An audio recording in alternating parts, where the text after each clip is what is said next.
Hello students, welcome to आशाएं classes. तो बच्चों आज डिस्कस कर रहे हैं क्या? आज डिस्कस कर रहे हैं रेडियस ऑफ बोर्स ऑर्बिट।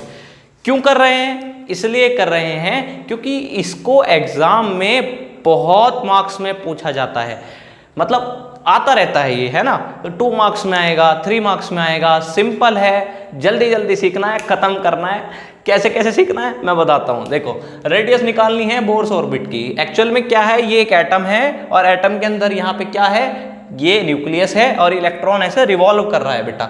ठीक, कोई ऑर्बिट है उसमें रिवॉल्व कर रहा है, तो इस ऑर्बिट की क्या रेडियस होगी वो निकालना चाह रहा हूँ। ठीक, चलिए, तो कुछ नहीं करना, 2 फॉर्मूले याद रखने हैं। कौन कौन से मैं बताता हूँ। फर्स्ट फॉर्मूला देखते हैं क्या है।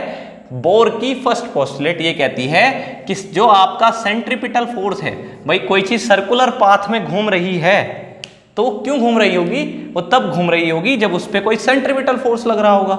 ये होता है। और ये कौन प्रोवाइड कराता है?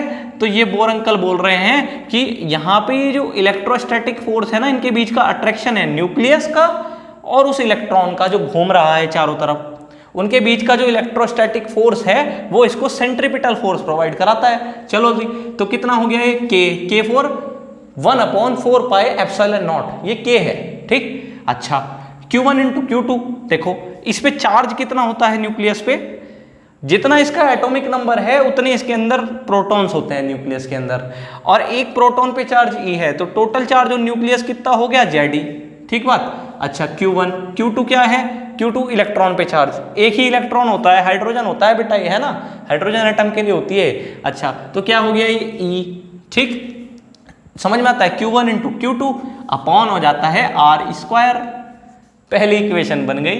अच्छा, दूसरी इक्वेशन क्या है बोर की जो हम यूज करने वाले हैं, वो ये है कि जो एंगुलर मोमेंटम होता है, जैसे सिंपल मोमेंटम mv होता है ना, सर्कुलर मोशन में mvr होता है। कितना होता है, फटाक से जल्दी जल्दी देख लो और बता दो। ये होता है nh/2π। ठीक, h यहाँ प्लैंक कांस्टेंट होता है। चलो तो जल्दी जल्दी खत्म करेंगे, सीखेंगे कि कैसे करना है। आप पहले फर्स्ट इक्वेशन का यूज कर लो। एक बात बताओ, इसमें एक r से एक r कैंसिल हो जाएगा, तो बेटा जब ये एक r से एक r कैंसिल हो जाएगा, क्या ये इक्वेशन कुछ ऐसी बनेगी, mv² इक्वल्स टू, हाँ जी, क्या बन जाएगी, kZe² अपॉन r। बन गया? इतना आ गया समझ में? अच्छा, जब आपको इतना समझ में आ गया, अब क्या करना है, दूसरी इक्वेशन से आप वो निकालो जो आपको फाइंड नहीं करना था, है ना। दूसरी इक्वेशन से क्या निकालोगे, जो फाइंड नहीं करना। क्या फाइंड करना है, रेडियस। तो क्या फाइंड नहीं करना, वेलोसिटी। तो आप यहां से वेलोसिटी निकाल लो। बताओ जरा यहां से क्या बन जाएगी वेलोसिटी की वैल्यू, जल्दी जल्दी से बता दो मुझे। तो यहां से बन जाएगी वेलोसिटी की वैल्यू, m और r नीचे आ जाएंगे, आ जाएंगे नहीं आ जाएंगे, तो क्या हो जाएगा nh/2π और mr, ये किसके बराबर हो जाएगा, ये वेलोसिटी के बराबर हो जाएगा नहीं हो जाएगा। बस, तो एक इक्वेशन ये आ गई हमारे पास। अब क्या करना है, अब ये करना है जो ये फर्स्ट वाली है, इसमें ये v की वैल्यु फेंक देनी है। चलो रख देते हैं m। चलो जी, v की वैल्यू बता दो, वहां से क्या आई थी, ये आई थी बेटा nh/2πmr, आई थी नहीं आई थी। अच्छा, और यहाँ स्क्वायर है तो स्क्वायर कर दिया, और इक्वल्स टू किसके है, kZe²/r। ठीक है, अब बस कुछ भी नहीं है इसमें, इसको सॉल्व कर देना जल्दी जल्दी से। चलो देखो, m, ठीक, n² h², चलो नीचे 2 का स्क्वायर 4 हो गया, है ना, और पाई का पाई² हो गया, m का m² हो गया, r का r² हो गया, है ना, और ये हो गया kZe²/r। ठीक है बच्चों, अब क्या करोगे, अब इसमें से एक r को उड़ा दोगे, उड़ा दिया। ठीक, अब क्या हो जाएगा, ये r इधर चला जाएगा, और जब आप सोल्व करोगे तो m n² h², यहाँ पे नीचे 4π² m²। ठीक, r तो यहाँ चला गया था, यहाँ आ गया kZe², ये नीचे आ गया सारा, समझ रहे हो, है ना, r को बस उधर पहुंचा दिया है। ठीक, और यहाँ से रेडियस निकल गई, ये हो गया नहीं हो गया, आ रहा है ना समझ में। तो m² ये आ गया यहाँ पे हमारे पास, ये सारा फॉर्मूला आ गया। चलो जी, अब इतना आने के बाद जो कैंसिल होता है उसको कैंसिल करते हैं ना, क्यों टाइम खराब करना है, जल्दी जल्दी से कर रहे हैं। इसको इससे एक से कैंसिल कर दिया, और क्या कैंसिल हो रहा है, और कुछ कैंसिल नहीं हो रहा बेटा। तो r इक्वल्स टू कितना आ गया, r इक्वल्स टू आ गया n square h square 4 pi square, देख लो n square h square 4 pi square m k z e square, खत्म। तो मैंने सिर्फ यही तो किया, दो इक्वेशन बनाई, दूसरी से वो निकाला जो फाइंड आउट नहीं करना था। क्या नहीं करना था फाइंड आउट, v की वैल्यू ऊपर वाली इक्वेशन में रख दी, सोल्व करा, सोल्व करते गए, जो कैंसिल होता है उसे कैंसिल किया, इसको r को इधर पहुंचा दिया, r निकालना था, ये सारा नीचे आ गया, सोल्व किया, आ गया। तो रेडियस का फॉर्मूला बेटा जी ये आ गया, समझ रहे हो, है ना आसान।